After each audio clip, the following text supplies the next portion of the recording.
Okay, back to work on the Fiero today. The previous owner had intended to retrofit the air conditioning system and didn't finish with it. He put the ports on it and left it at that, thankfully. I'm very particular about how I do this. This is a method that I've used a few times on my old GM cars, and I swear by it. No one has to believe me or trust that it works, but it has worked out pretty well for me every time I've tried it, and it blows ice cold air. So first thing, in addition to the fittings, which you can see the previous owner already installed for the R-134a, really what we need to do ideally is to replace the entire dryer. It's not very expensive. It's just a good idea at this time to go ahead and do that. So that's where I'm going to start. It's very, very, very simple on these old GM cars.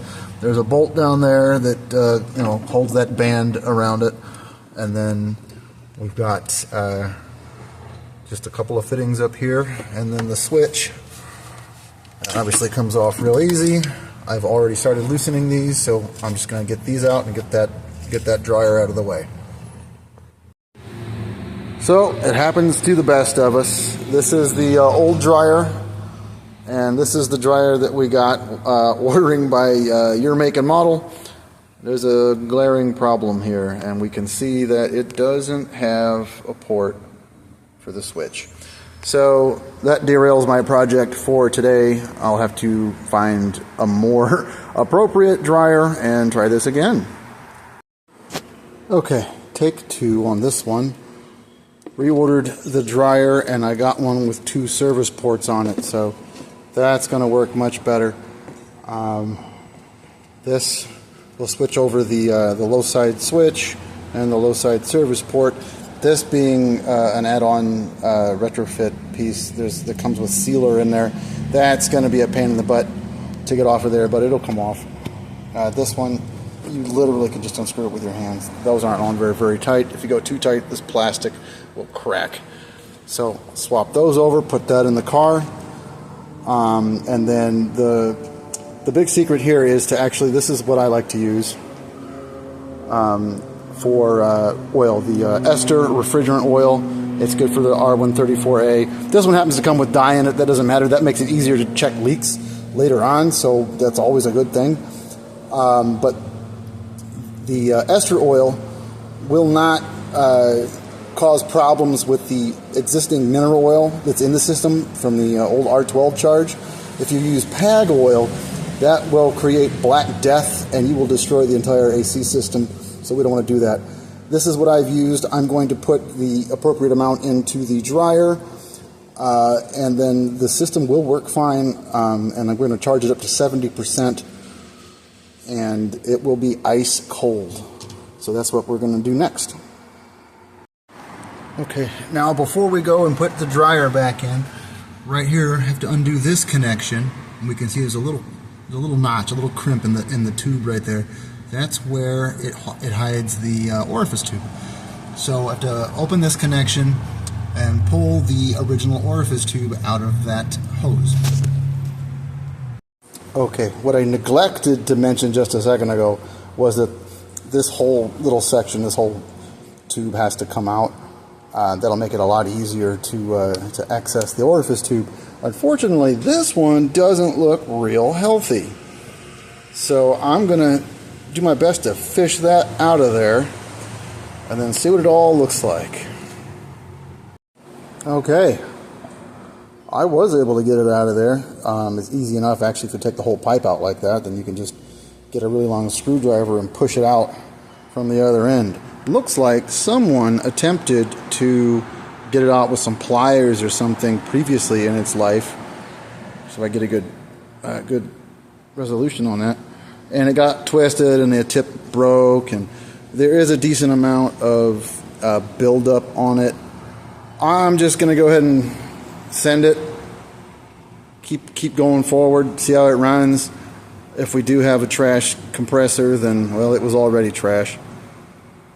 So I'm going to go ahead and see if it actually works.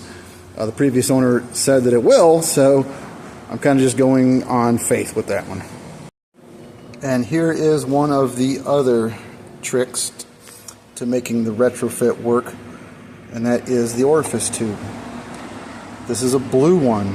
Hard to tell anymore, but this one was originally white.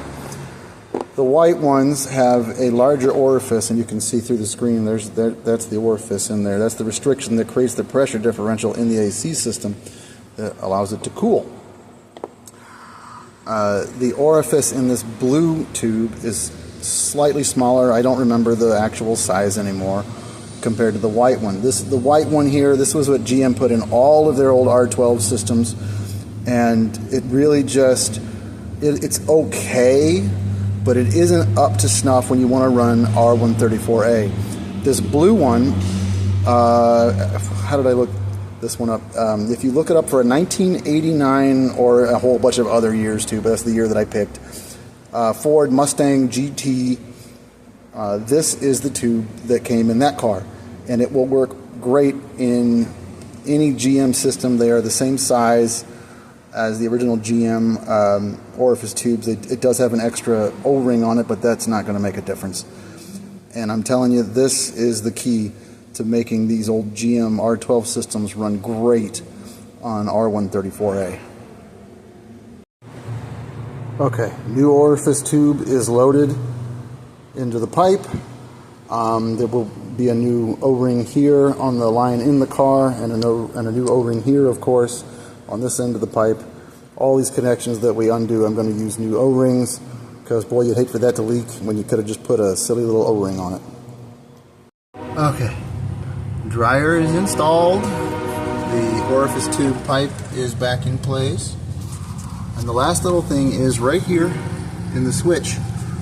There's a screw. That screw is an adjustment screw. I'm going to back that out 1/2 of a turn, and I might have to come back here and kind of recheck that adjustment. But what that does is that changes the cutoff pressure on the switch for the clutch. So it'll allow it to get a little bit lower and kind of get a little colder before it cycles the clutch off. If that was too low, then I'll come back and then turn it in a little bit, maybe a 1/4 turn. But we just kind of, that takes a little bit of trial and error. Well, unfortunately, as happens when you're working on old cars, I'm doing the vacuum on the AC system at the moment. I started at 15 minutes, and that gauge is not going all the way. So this system has a leak, and I'm going to have to dive in a little deeper and find out where. So what I'm going to end up doing is charging it just a little bit with about 1/2 pound and see if I can see it escaping somewhere. And then, well, I'll have more to do on this AC system before I can get it to run. Okay, fixed the leaks. We ended up having an issue with the service port on the dryer, so I got a new one, and that's working fine. And there was also a leak at the compressor, so I was able to replace those seals, tighten that up. Everything's looking good there. Charged it up. It is running. My little thermometer here says we're getting down there close to 40 degrees. The air coming out feels wonderful. So far, this is a very good success. For whatever reason, the cooling fan doesn't come on when I turn the air conditioning on, so I've had to hot wire that so it's running constantly to get some good heat exchange here. So I have to figure out why that's not working, but that's a different problem. But so far, this is going great. Okay, so I ran into a problem with the cooling fan not coming on when the air conditioning was turned on, so that was inhibiting air conditioning performance. So I happened to take a look, and I tested. This is the ground to the cooling fan here, and you can see this has already been repaired once in the car's history. That circuit went bad. This is the ground. This is the chassis ground coming in to the headboard here, and there was a little tear right here.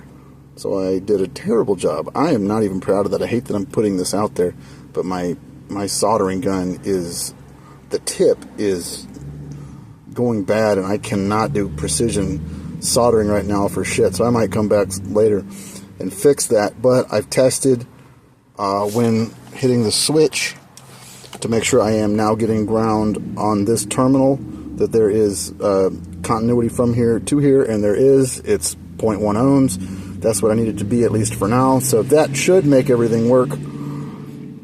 And then I won't have to like hot wire the cooling fan.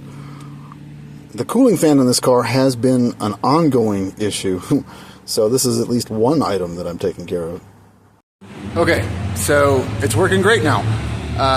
It's putting out roughly 40-degree air out of the ducts. The low side is switching at around 19 or 20 psi, which is exactly where I wanted it, so I don't have to go and readjust the clutch cycle switch. A couple of keynotes, I might have skipped over them, was I charged it, well, I think I said 70% of the R-12 charge is what I like to do. Some people say 75%. I've just had a really good look at 70%. The original R-12 charge on this was 2 3/8, I think. I can't remember the numbers now. Yeah, 2.375 pounds was the original charge. So I put that at 70% and came up with 1.67 pounds. That's what I charged it with, and the pressures look great. The air temperature is great.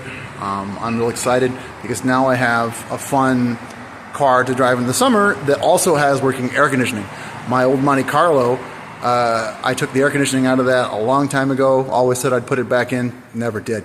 So this is fantastic. I'm looking forward to, on like a day like today even, it's muggy, it's raining off and on, it's sunny when it's not raining, so it's gross. You don't want to be stuck in a car, maybe with the windows up, and you're steaming yourself in there. I'm so excited to have another fun car with air conditioning. Was there anything else? I think I got it all. I think I covered everything there. Some people might disagree with this particular technique. That's fine. I've used it. I'm not recommending that anyone else do it. You do it at your own risk. I've done it several times that particular way, and it has worked fantastic for me. So I'm going to continue to do it that way. If I ever have any more R-12 cars, it's up to you if you want to do it. There are much more in-depth ways to do it. Some people like to replace every component in the system. I've never felt that to be necessary. So anyway, that's enough of me talking about it. I'm going to go and drive my car with the air conditioning on.